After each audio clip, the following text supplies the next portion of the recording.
ها ګلزار صاحب ستاسو څوک تپوسو کی مفتی ګلزار صاحب چې ما لاړې تو کړې په لاړو کې چې ووینه وه بلړو پکې یعنې په لاړو کې رانه وینه لاړه د خولې نه بلړو پکې زما اودس مات دی که مات نه دی صحیح دی نه ته به ورته وې ورېږه تا ته جواب درکړو وایي چې کله تا لاړې تو کړې نو یا په دې لاړو باندې وینه ډېره وه یا به پې وینه کمه وه یا به ورسره لاړې او وینه برابر وو نه که چېرته لاړې او وینې یو بل سره برابر وې نو هم د اودس مات دی او که چېرته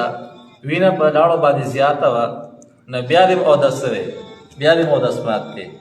او که چېرته وینه باندې لاړې زیاتې وې او وینه پکې څه وه کمه وه د دې صورت کې اودس مات نه دی لکه استاد څوک تپوس وکړي چې ما لاړې تو کړې پای کې وینه وه وایي کې 3 آپشن دي 1 2 3 او